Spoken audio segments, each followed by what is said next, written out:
Hello kids, आज हम पढ़ेंगे अध्याय 5, जिसे पढ़ने के लिए हम आएंगे अपनी बुक के पेज नंबर 17 यानी 17 पर। पेज नंबर 17 पर हमें दिया गया है हमारा पाठ 5, जिसका नाम है आँख मिचोली। तो आप सभी ने इस खेल के बारे में भी सुना होगा कि आँख मिचोली का खेल हम किस प्रकार खेलते हैं। आँख मिचोली का खेल खेलने के लिए एक बच्चा अपनी आँख को किसी वस्तु यानी अपने हाथ या किसी कपड़े की सहायता से ढक लेता है और बाकी बच्चे छिप जाते हैं। फिर वह अपनी आँखों की पट्टी खोलकर उन्हें खोजता है या अलग अलग तरीके से आँख मिचोली का खेल काफ़ी जगह पर अलग अलग प्रकार से भी खेला जाता है। तो आज हम अपने अध्याय 5 में कुछ खेलों के बारे में बात करने वाले हैं। साथ ही खेल के माध्यम से एक बहुत ही आवश्यक विषय पर भी बात करने वाले हैं और उसे समझने वाले हैं। तो पाठ शुरू करने से पहले देखिए, हमें यहाँ पर एक चित्र दिखाई दे रहा है जिसमें बाकी बच्चे भागते हुए नजर आ रहे हैं और एक बच्चा आँख मिचोली की अपनी बारी देता हुआ दिखाई दे रहा है। नीचे हमें एक और साइन दिखाई दे रहा है जिस पे लिखा गया है पॉजिटिव अबाउट डिसेबल्ड पीपल, यानी हमें दिव्यांग व्यक्तियों के प्रति हमेशा सकारात्मक रहना चाहिए और उनकी मदद करनी चाहिए। तो यहाँ पर आपने एक वर्ड सुना डिसेबल्ड यानी दिव्यांग। दिव्यांग ऐसे बच्चे या ऐसे व्यक्ति जिनकी आवश्यकताएं हमसे अलग होती है। हमें उनकी सहायता करनी चाहिए, उनकी आवश्यकताओं को समझना चाहिए, ना कि उनका मजाक उड़ाना चाहिए।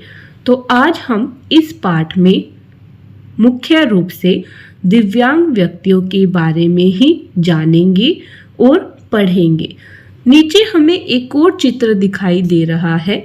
क्या आप बता सकते हैं कि यह किस चीज़ का चित्र है? जी हाँ, यह बैसाखी का चित्र है। तो आपने अपने आसपास कभी ना कभी किसी बच्चे को या किसी बड़े व्यक्ति को बैसाखी के सहारे चलते हुए ज़रूर देखा होगा। तो आइए अब अपने अध्याय 5 आँख मिचोली को पढ़ना शुरू करते हैं। स्कूल में दोपहर को खाने की छुट्टी का समय हुआ। सबने मिलकर खाना खाया। अब समय बचा तो सबने कहा चलो आँख मिचोली खेलते हैं। फिर क्या था, सभी पेड़ की छांव के नीचे वाली जगह पर चले गए। पहले नीमा की आँखों पर पट्टी बांधी गई, फिर नसरीन और फिर विनोद की आँखों पर पट्टी बांधी गई। सबने खूब मस्ती की, पर तभी सबका ध्यान रिहाना की ओर गया। वह 3 दिन पहले स्कूल में पहली बार आई थी। वह एक कोने में उदास बैठी थी। रिहाना आँख मिचोली नहीं खेल सकती थी, उसे पोलियो हो गया था। सबने उसे दोस्त बनाया।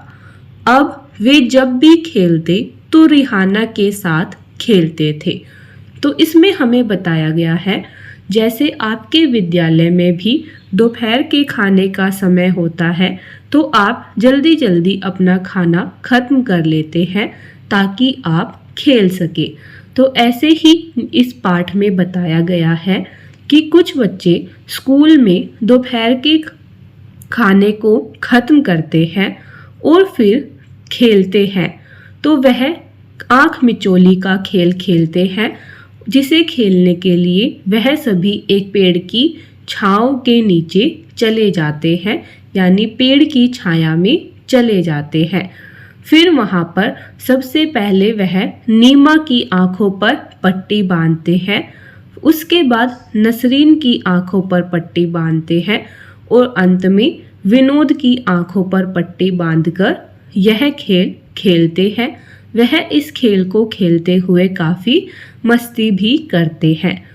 लेकिन तभी उन सभी का ध्यान एक लड़की की तरफ जाता है जिसका नाम है रिहाना। वह 3 दिन पहले ही स्कूल में आती है, यानी उसका न्यू एडमिशन होता है और वह 3 दिन पहले ही उनके स्कूल में आती है। तो वह देखते हैं कि वह लड़की रिहाना एक तरफ कोने में उदास बैठी होती है, क्योंकि रिहाना आँख मिचोली नहीं खेल सकती है। रिहाना को पोलियो की बीमारी है, जिसके कारण वह यह खेल नहीं खेल सकती है। तो सभी बच्चे मिलकर उसे अपना दोस्त बनाते हैं और जब भी वह अगली बार से खेलना शुरू करते हैं तो वह रिहाना को भी अपने साथ खिलाते हैं। तो पोलियो एक बीमारी होती है जिसमें हमारे शरीर की क्षमताएं बदल जाती है। जैसे आप अपनी दिनचर्या के यानी रोज़ाना किए जाने वाले कार्य आसानी से कर सकते हैं, लेकिन जिन्हें पोलियो की बीमारी हो जाती है उनकी क्षमताएं बदल जाती है। उन्हें अपने रोज़मर्रा के कार्य करने में काफ़ी परेशानियों का सामना करना पड़ता है, जिसके बारे में हम अभी इसी पाठ में आगे जानेंगे। तो अब हमें नीचे दिया गया है पता कीजिए। तो अब हमें कुछ बातें पता करनी है। जैसे पहली बात है, आपने कुछ बच्चों को चश्मा पहने हुए देखा है, उनके नाम लिखिए। तो आपने अपनी क्लास में या अपने घर के आसपास किसी न किसी बच्चे को चश्मा पहने हुए ज़रूर देखा होगा। तो आपको यहाँ पर लिखना है उसका नाम। तो सबसे पहले आपसे पूछा है, क्या आपने किसी ऐसे बच्चे को देखा है जिसने चश्मा पहना हो? तो इसका जवाब हो जाएगा हाँ, और फिर आप उसी बच्चे का नाम यहाँ पर लिख देंगे जो बच्चा चश्मा पहनता है। दूसरा क्वेश्चन है, आपने किसी को बैसाखी के सहारे चलते देखा है? उसका नाम लिखिए या उनके नाम लिखिए। अगर आपने किसी एक व्यक्ति को ही इस बैसाखी के सहारे चलते हुए देखा है तो आप एक व्यक्ति या एक बच्चे का नाम लिखेंगे। अगर आपकी जान पहचान में एक से ज़्यादा व्यक्ति या बच्चे ऐसे हैं जो बैसाखी लेकर चलते हैं तो आप उन सभी के नाम यहाँ पर लिख सकते हैं। फिर अगला प्रश्न आता है, बैसाखी की मदद से चलने वाला बच्चा कौन से खेल नहीं खेल सकता है? तो अब आपको बताना है, जो बच्चा बैसाखी की सहायता से चलता है वह कौन कौन से खेल नहीं खेल सकता है। जो व्यक्ति या बच्चे बैसाखी की सहायता से चलते हैं उनके पैरों में कोई परेशानी होती है या पैरों में प्रॉब्लम होती है, जिसके कारण वह दौड़ने भागने वाले खेल नहीं खेल सकते हैं, जैसे पकड़ा पकड़ी, ऊंची कूद, लंबी कूद आदि। तो आप यह सभी बातें यहाँ पर लिख देंगे। अगला प्रश्न आता है, आप बताइए यह बच्चा कौन से खेल खेल सकता है? तो अब आपको बताना है कि जो बच्चा बैसाखी की सहायता से चलता है वह कौन से खेल खेल सकता है। क्या वह कोई खेल खेल सकता है? जी हाँ, बैसाखी की सहायता से चलने वाला बच्चा एक जगह पर बैठकर खेले जाने वाले खेल आसानी से खेल सकता है, जैसे शतरंज यानी chess, ludo, carrom board, drawing बना सकता है आदि। तो वह इस तरह के खेल खेल सकता है। तो आप सभी को यहाँ पर लिख सकते हैं। तो अब हम चलते हैं आगे। तो अब हम आगे आते हैं, तो यहाँ पर हम सभी प्रश्नों के उत्तर लिख दिए हैं। तो आप वीडियो को रोककर यहाँ से देखकर सभी प्रश्नों का उत्तर अपनी किताब के अंदर लिख लेंगे। जैसे पहला प्रश्न था, आपने कुछ बच्चों को चश्मा पहने हुए देखा है, उनके नाम लिखिए।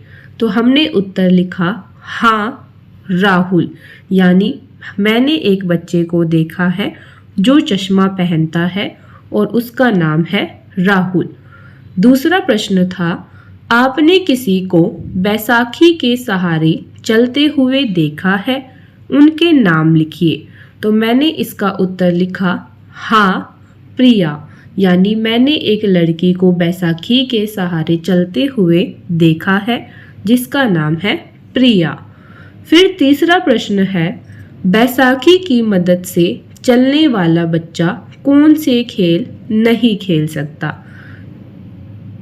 तो इसका उत्तर हमने लिखा, ऐसा बच्चा तेज दौड़ने कूदने अधिक शारीरिक क्षमता वाले खेल नहीं खेल सकता, जैसे फुटबॉल, पकड़ा पकड़ी, ऊंची कूद आदि। प्रश्न 4 था, आप बताइए यह बच्चा कौन से खेल खेल सकता है। तो हमने उत्तर लिखा शतरंज, कैरम, लूडो, गायन, चित्रकारी, व्हीलचेयर पर टेबल टेनिस, बैडमिंटन आदि। तो ऐसा बच्चा जो बैसाखी की सहायता से चलता है वह इतने सारे खेल आसानी से खेल सकता है। तो हमने इस पाठ पर पोलियो के बारे में जाना, जिसमें हमारे शरीर का कौन सा अंग प्रभावित होता है। तो पोलियो की बीमारी से हमारे शरीर का नीचे वाला हिस्सा यानी हमारे पैर प्रभावित होते हैं, जिसके कारण हम चल नहीं पाते हैं और हम चलने के लिए बैसाखी का इस्तेमाल करते हैं या फिर व्हील चेयर पहिया कुर्सी का इस्तेमाल करते हैं। तो अब हम चलते हैं आगे नेक्स्ट पेज पर। तो अब हम आते हैं आगे अपनी बुक के नेक्स्ट पेज, पेज नंबर 18 पर यानी 18 पर।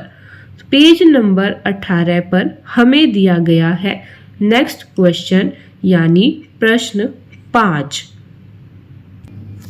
प्रश्न 5 में हमसे पूछा गया है, यदि किसी बच्चे को कम सुनाई देता है तो बताइए वह कौन से खेल खेल सकता है।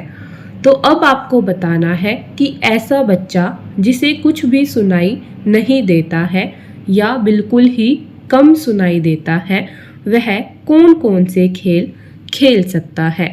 तो ऐसा बच्चा लगभग सभी खेल खेल सकता है, क्योंकि उसे केवल सुनाई नहीं देता है लेकिन बाकी सभी अंग उसके शरीर के ठीक है। तो वह दौड़ने भागने वाले, कूदने वाले, छलांग लगाने वाले सभी प्रकार के खेल खेल सकता है।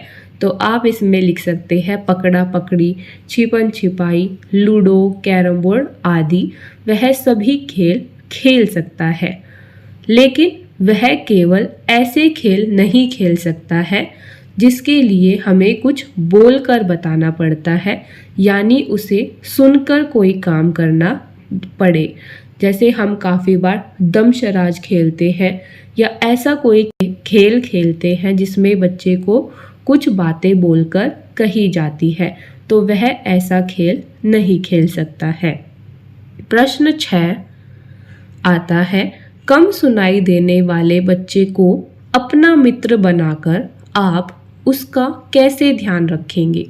तो अब आपको बताना है कि अगर आपकी कक्षा में या आपके आसपास कोई ऐसा बच्चा है जिसे कम सुनाई देता है या बिल्कुल सुनाई नहीं देता है, उसे आप अपना मित्र यानी दोस्त बनाकर उसका ध्यान कैसे रखेंगे।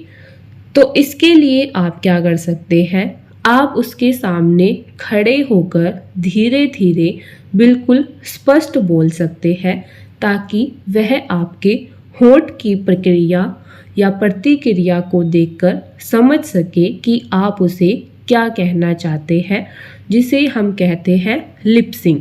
तो वह आपके लिपसिंग को पढ़कर समझ सकता है। साथ ही हम उसके साथ साइन लैंग्वेज में बात कर सकते हैं, जिसमें हम अपने हाथों की सहायता से इशारा करके उसे अपनी बात समझा सकते हैं। साथ ही हम उसे कोई भी बात समझाने के लिए आराम से शांतिपूर्वक उसके साथ बैठकर उसे समझा सकते हैं। साथ ही हम उसे लिखकर भी बता सकते हैं और हम उसका मजाक ना उड़ाए तो यह भी एक काफ़ी अच्छी बात होती है। अब हमारा अगला प्रश्न आता है, प्रश्न 7। आपकी कक्षा में चश्मा पहनकर पढ़ने वाले बच्चे को आप कैसे मदद करेंगे?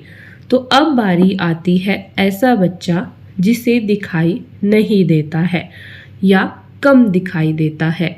तो इसमें दो प्रकार के बच्चे होते हैं। एक जिन्हें बिल्कुल दिखाई नहीं देता है, उन्हें हम कहते हैं ब्लाइंड पर्सन। उनके लिए अलग से ब्रेल लिपि का इस्तेमाल किया जाता है। लेकिन हमारी कक्षा में अगर कोई ऐसा बच्चा है जिसे दिखाई नहीं देता है और वह देखने के लिए चश्मे की सहायता लेता है या चश्मे का प्रयोग करता है, तो आप उसकी मदद कैसे करेंगे? तो ऐसे बच्चे की मदद करने के लिए हम उसे कक्षा में सबसे आगे वाले बेंच पर बिठा सकते हैं। साथ ही हम उसे ऐसी जगह में बिठा सकते हैं जहां पर बिल्कुल पर्याप्त रोशनी हो और अंधेरा ना हो। साथ ही आप उसके चश्मे का ध्यान रख सकते हैं कि उसका चश्मा किसी भी प्रकार से टूटे नहीं और खोए नहीं। साथ ही आप दूसरे बच्चों को उसका मजाक उड़ाने से भी रोककर उसकी मदद कर सकते हैं। अब नीचे आता है, भिन्न क्षमता वाले यानी दिव्यांग बच्चों के लिए सरकार ने तथा कुछ समाज सेवी संस्थाओं ने सुविधाएं प्रदान की है, जैसे रैंप, चश्मा, सुनने वाली मशीन, 3 पहिए वाली साइकिल या पहिए वाली कुर्सी। तो अब हमें इसमें बताया गया है कि भिन्न क्षमता वाले यानी जिनकी क्षमताएं हमसे अलग होती है, जिन्हें हम दिव्यांग कहते हैं, ऐसे बच्चों के लिए या ऐसे व्यक्तियों के लिए सरकार ने और कुछ समाज सेवी संस्थाओं ने सुविधाएं प्रदान की है। तो कौन कौन सी सुविधाएं प्रदान की है? जैसे रैंप आपके स्कूल में बनी हुई होती है। आपने अपने स्कूल में भी देखा होगा कि जहाँ पर आप पानी पीने के लिए जाते हैं या वॉशरूम जाते हैं, वहाँ पर एक काली सी रेलिंग लगी हुई होती है, जिसे हम कहते हैं रैंप, जो ऊपर वाले इस चित्र में यहाँ पर दिखाई भी गई है। रैंप अलग अलग तरह की हो सकती है, लेकिन यह ढलानदार होती है। इस पर से आप आसानी से ऊपर जा सकते हैं। साथ ही सरकार ऐसे बच्चों के लिए चश्मा देती है। ऊपर एक चित्र में दिखाया गया है सुनने वाली मशीन। देखिए, इस बच्चे ने अपने कान में सुनने वाली मशीन को लगाया हुआ है।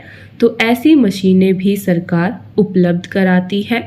3 पहिए वाली साइकिल भी उपलब्ध कराती है। तो आपने कभी ना कभी विद्यालय आते हुए या कहीं और जाते समय किसी न किसी व्यक्ति को पहिए वाली साइकिल चलाते हुए ज़रूर देखा होगा। और साथ ही ऐसे बच्चों के लिए सरकार पहिए वाली कुर्सी, जो नीचे इस चित्र में दिखाई गई है, यह भी उपलब्ध करवाती है। तो पहिया कुर्सी को रैंप की सहायता से आसानी से ऊपर ले जाया जा सकता है। तो आपने अभी पढ़ा पेज नंबर 17 पर कि एक लड़की को पोलियो हुआ, तो वह कौन से खेल खेल सकती है, कौन से खेल नहीं खेल सकती है।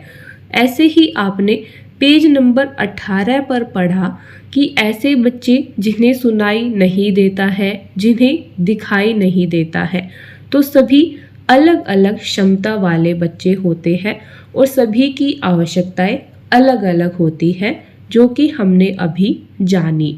तो ऐसे ही बच्चों को हम कहते हैं भिन्न क्षमता वाले बच्चे या दिव्यांगजन।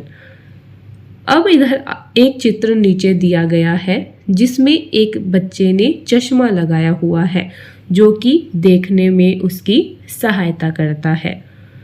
अब इधर लिखा गया है रैंप एक ढलान की तरह होता है, इस पर चलकर आसानी से ऊंचाई तक चढ़ा तथा उतरा जा सकता है। रैंप के साथ ग्रिल होना ज़रूरी है। तो इसमें बताया गया है कि रैंप एक ढलान की तरह होता है, जो मैंने अभी बोलकर आपको बताया था। तो यहाँ पर दिखाया भी गया है कि यह ढलान की तरह होता है, इससे हम आसानी से ऊंचाई तक चढ़कर जा सकते हैं और आसानी से उतर भी सकते हैं। साथ ही रैंप के साथ ग्रिल यानी यह पाइप्स टाइप की ग्रिल बनाकर लगाई जाती है, जिसे पकड़कर भी आप ऊपर नीचे जा सकते हैं। रैंप स्पेशल बच्चों के लिए ही बनाया जाता है, जिससे वह पहिया कुर्सी की सहायता से आसानी पूर्वक ऊपर नीचे आ जा सकते हैं। तो अब हम चलते हैं आगे। अब हम आते हैं आगे नेक्स्ट पेज पर। तो यहाँ पर हमने सभी प्रश्नों के उत्तर लिख दिए हैं। आप वीडियो को रोककर यहाँ से देखकर सभी प्रश्नों के उत्तर लिख सकते हैं। जैसे हमारा प्रश्न 5 था, यदि किसी बच्चे को कम सुनाई देता है तो बताइए वह कौन से खेल खेल सकता है। तो हमने यहाँ पर लाल रंग से उत्तर लिखा, वह दौड़ने वाले खेल, फुटबॉल, क्रिकेट, लूडो, तैराकी, लंबी कूद, बैडमिंटन आदि खेल खेल सकता है। प्रश्न 6 था, कम सुनाई देने वाले बच्चे को अपना मित्र बनाकर आप उसका कैसे ध्यान रखेंगे। तो हमने उत्तर लिखा, उसके सामने खड़े होकर साफ साफ बोलकर हाथों के इशारों का प्रयोग करके हम उसकी मदद कर सकते हैं और उसका ध्यान भी रख सकते हैं। प्रश्न 7, आपकी कक्षा में चश्मा पहनकर पढ़ने वाले बच्चे की आप कैसे मदद करेंगी। तो हमने उत्तर लिखा, उसे कक्षा में सबसे आगे बैठाएंगे, पर्याप्त रोशनी उपलब्ध कराना, उनके चश्मे का ध्यान रखना और किसी भी स्पेशल या भिन्न क्षमता वाले बच्चे का कभी भी मजाक नहीं उड़ाना। तो हमने इस पाठ में दिव्यांग यानी भिन्न क्षमता वाले व्यक्तियों के बारे में जाना कि सभी की अलग अलग आवश्यकताएं होती है। वह भी हमारे जैसे होते हैं, लेकिन उनकी आवश्यकताएं अलग होती है। तो हमें उनका मजाक ना उड़ाकर उनकी सहायता करनी चाहिए। जैसे आप सभी देखते हैं कि आप सभी के विद्यालय में एक अलग से कमरा भी बनाया जाता है, जिसमें आप CWSN स्टूडेंट्स को बिठाते हैं। उस कमरे में आपको सभी भिन्न क्षमता वाले बच्चे ही देखने को मिलते हैं। तो CWSN की फुल फॉर्म होती है चाइल्ड विद स्पेशल नीड्स, यानी ऐसे बच्चे जिन्हें अलग से स्पेशल सहायता या आवश्यकताएं चाहिए होती है। उन्हें पढ़ाने के लिए अलग से ही एक विशेष टीचर का भी प्रबंध किया जाता है, जिसे हम SET यानी स्पेशल एजुकेटर टीचर कहते हैं। तो अब हम चलते हैं आगे नेक्स्ट पेज पर। अब हम आते हैं अपनी बुक के नेक्स्ट पेज नंबर 19 यानी 19 पर।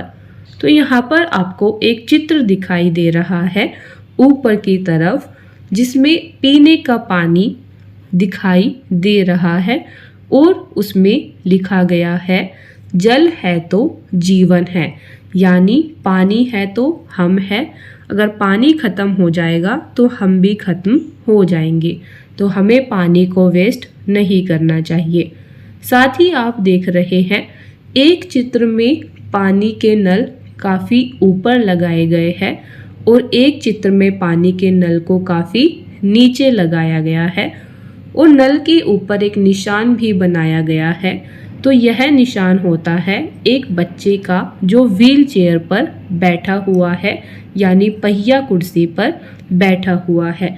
तो इस चित्र से हम समझ सकते हैं कि यह नल किन बच्चों के लिए बनाया गया है। इस नल से आप भी पानी पी सकते हैं और स्पेशल बच्चा भी पानी पी सकता है। नीचे लिखा गया है कम ऊंचाई वाला पानी का नल, यानी इस नल की ऊंचाई कम है ताकि वह व्हील चेयर पर बैठे बैठे ही आसानी से पानी को पी सके। नीचे हमें एक और चित्र दिखाई दे रहा है जिसमें एक बच्चे को कोई दवाई पिलाई जा रही है और नीचे लिखा है पोलियो दवा पिलाना, यानी उसे पोलियो की दवाई पिलाई जा रही है। तो आइए अब हम पढ़ते हैं ऊपर की तरफ। पीने के पानी हेतु कम ऊंचाई वाला नल सुविधाजनक होता है। तो हमने अभी देखा कि जो स्पेशल बच्चे होते हैं या भिन्न क्षमता वाले दिव्यांग व्यक्ति होते हैं उनके लिए पीने के पानी का कम ऊंचाई वाला नल सुविधाजनक होता है। आपने इस प्रकार का नल कहाँ देखा है? तो अब आपको बताना है कि आपने ऐसे कम ऊंचाई वाला नल कौन कौन सी जगह पर देखा है। उन सभी का नाम आपको यहाँ पर लिखना है। तो ऐसा नल हम अपने स्कूल में, हॉस्पिटल में, सार्वजनिक पार्क यानी पब्लिक पार्क में और सार्वजनिक स्थलों पर देखते हैं ताकि दिव्यांग व्यक्ति आसानी से पानी को पी सके।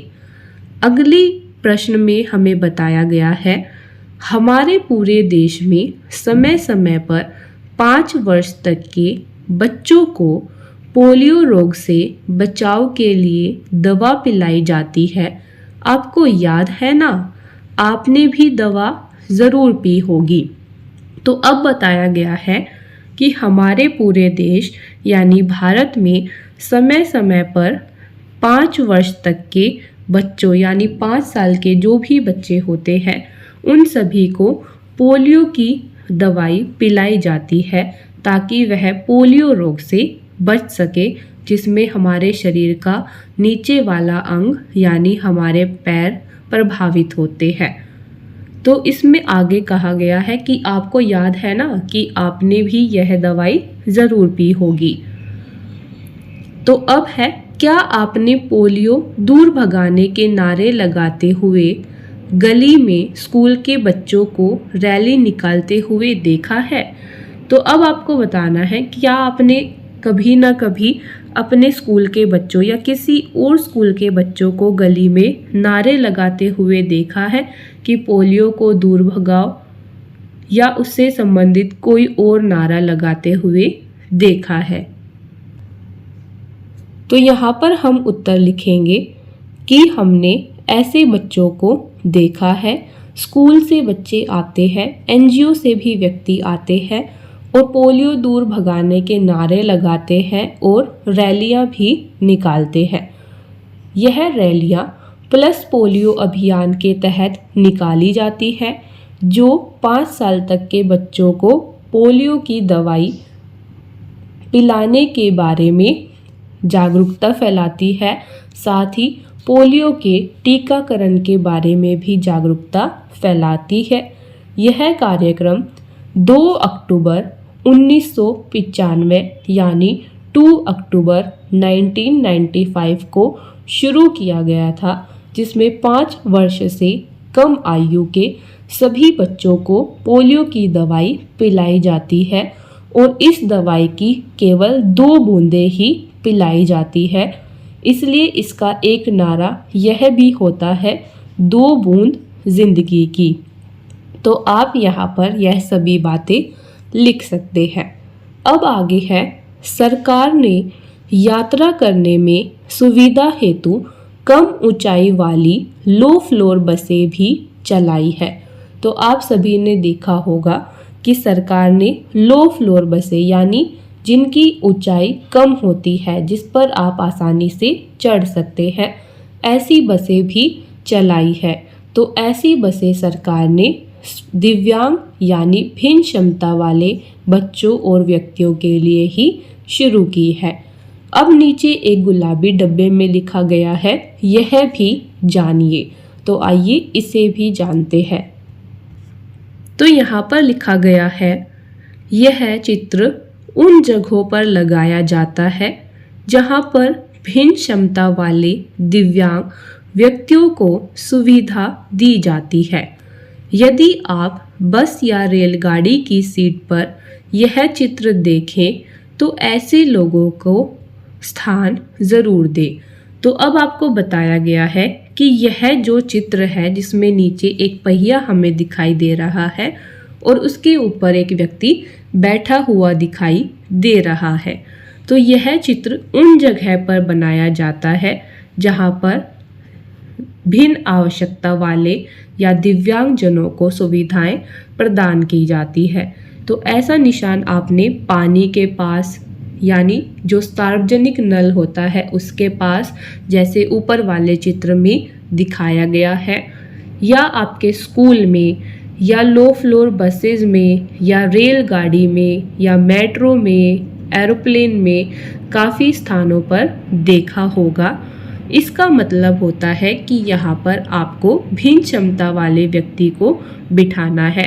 तो कभी आप अगर बस में ऐसी सीट पर बैठे होते हैं और आपके सामने दिव्यांग व्यक्ति या बच्चा आ जाए, तो आपको तुरंत ही इस चित्र वाली सीट को खाली करके उस व्यक्ति को दे देना चाहिए।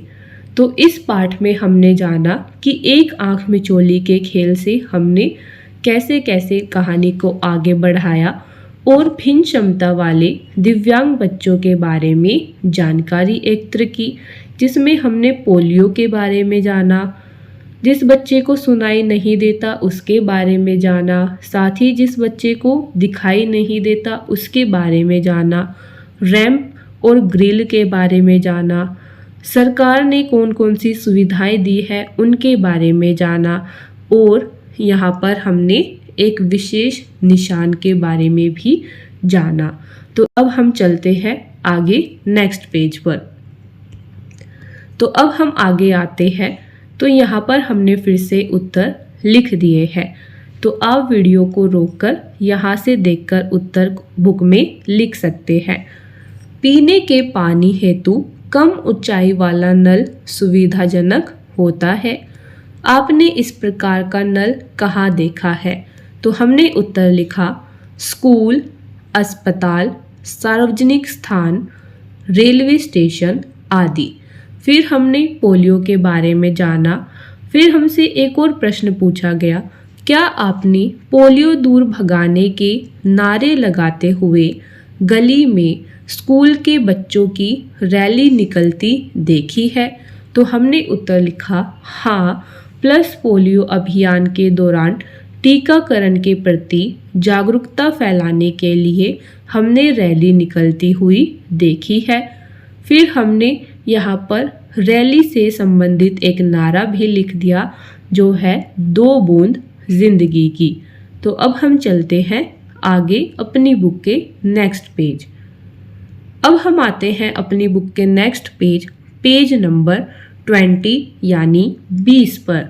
तो इस पर आपको एक चित्र पूरा करना है। क्रमानुसार बिंदुओं को मिलाकर चित्र पूरा कीजिए। तो अब आपको गिनती के साथ बिंदुओं को मिलाना है और इस चित्र को पूरा करना है। तो ऐसा ही काम आप पहले भी कर चुके हैं। तो आइए इसे मिलाना शुरू करते हैं। तो सबसे पहले आप मिलाएंगे 1, 2, 3, 4, 5, 6, 7, 8, 9, 10, 11, 12, 13, 14, 15। तो 1 से 15 तक की जब आप गिनती को मिला देंगे तो आपके सामने चित्र बनकर तैयार हो जाएगा। और अब आप इस चित्र को देखकर बता सकते हैं कि यह चित्र है एक बिल्ली का। तो अब हम चलते हैं आगे। तो अब हम आगे आते हैं, तो जब आप बिंदुओं को मिला देंगे तो आपका चित्र इस प्रकार से दिखाई देगा। तो आप भी सभी बिंदुओं को मिलाकर चित्र को पूरा कर लेंगे। अब हम चलते हैं आगे। अब हम आगे आते हैं, तो यहाँ पर हमने अपने चित्र के अंदर रंग भी भर दिया है। तो आप वीडियो को रोककर यहाँ से देखकर अपने चित्र के अंदर रंग को भर सकते हैं और अपनी बिल्ली को सुंदर सुंदर बना सकते हैं। आप चाहे तो इस वाले भाग में भी रंग भर सकते हैं। तो अब हम चलते हैं आगे अपनी बुक के नेक्स्ट पेज। तो नेक्स्ट पेज अब हम आते हैं अपनी बुक के नेक्स्ट पेज, पेज नंबर 21 यानी 21 पर, जिस पर हमें दी गई है एक छोटी सी और प्यारी सी कविता। तो आइए इसे पढ़ते हैं, जिसका नाम है मेला। तो आप सभी ने भी कोई ना कोई मेला ज़रूर देखा होगा और आप सभी को मेले में जाना अच्छा लगता होगा। तो जैसे आप सभी मेले में जाकर मस्ती करते हैं, तरह तरह की चीज़ें खाते हैं, घूमते हैं, फिरते हैं, झूले पर झूला झूलते हैं और काफ़ी सारी गतिविधियाँ करते हैं। तो ऐसे ही इस कविता में भी एक बच्चा है जो अपने मेले के अनुभव के बारे में बता रहा है। यह कविता लिखी है मनोज कुमार चौहान ने। साथ ही आप यह जो कविता पढ़ रहे हैं, इसका पूरा अध्याय कक्षा 11वीं में आप पढ़ेंगे। ईदगाह चैप्टर है एक, यानी एक पाठ है जिसका नाम है ईदगाह। उसमें एक लड़का है हामिद, वह भी पूरा पाठ मेले से संबंधित है और यह उसी का एक छोटा सा अंश हमें यहाँ पर दिया गया है। तो आइए इस कविता को पढ़ना शुरू करते हैं। माँ मुझको तुम पैसे दे दो, मैं मेले में जाऊंगा। मुन्ना गोलू दीपू के संग मैं भी मेला जाऊंगा। 5 रुपए का झूला झूलूं, 5 का हाथी लाऊंगा। उस हाथी पर बैठ सवारी कर राजा बन जाऊंगा।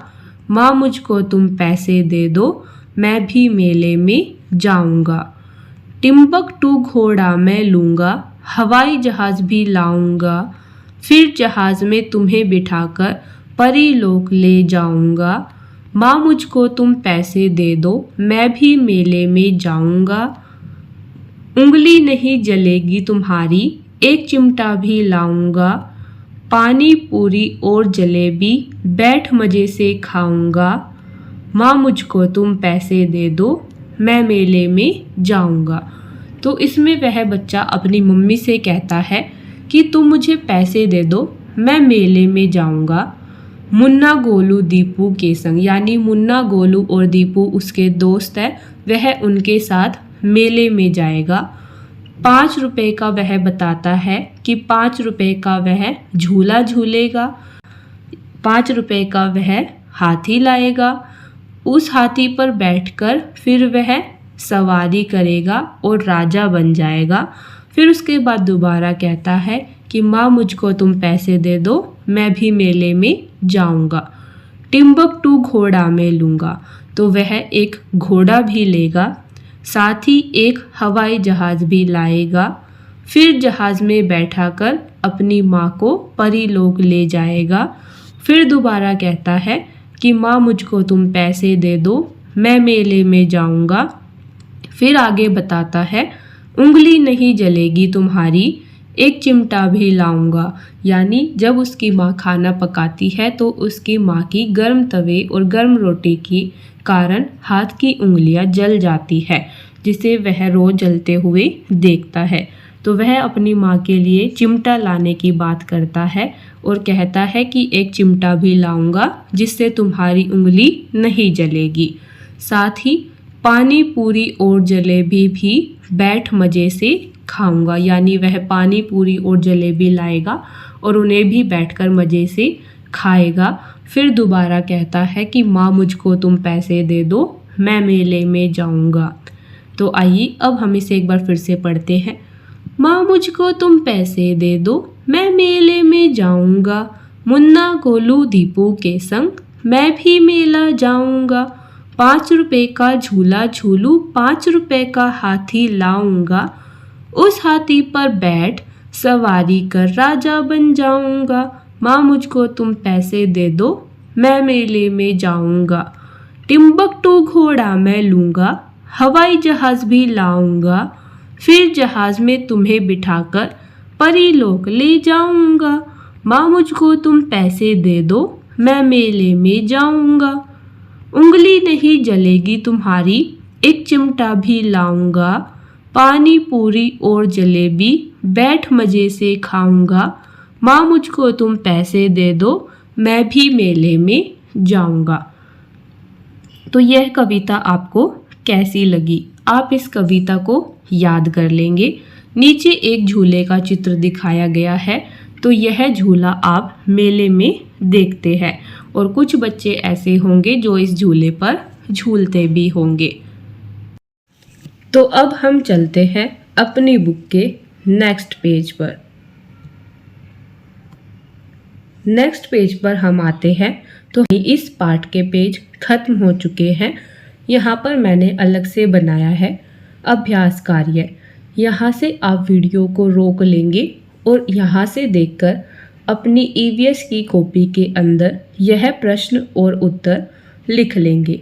जैसे हमारा पहला प्रश्न है, प्रश्न 1, भिन्न क्षमता वाले दिव्यांग बच्चों से आप क्या समझते हैं? तो हमने उत्तर लिखा, विकलांग छात्र को ऐसे व्यक्ति के रूप में परिभाषित किया जाता है जिसे शारीरिक या मानसिक अक्षमता है जो उनकी जीवन गतिविधियों को प्रभावित करती है और उनकी आवश्यकताएं अलग होती हैं। फिर हमारा दूसरा प्रश्न है, भिन्न क्षमता वाले दिव्यांग व्यक्तियों के लिए सरकार ने अथवा समाज सेवी संस्थाओं ने क्या क्या सुविधाएं प्रदान की है? तो उत्तर हमने यहाँ पर लिखा, रैंप, चश्मा, सुनने वाली मशीन, 3 पहिए वाली साइकिल, पहिए वाली कुर्सी। फिर हमारा अगला प्रश्न आया, प्रश्न 3, रैंप की परिभाषा लिखिए।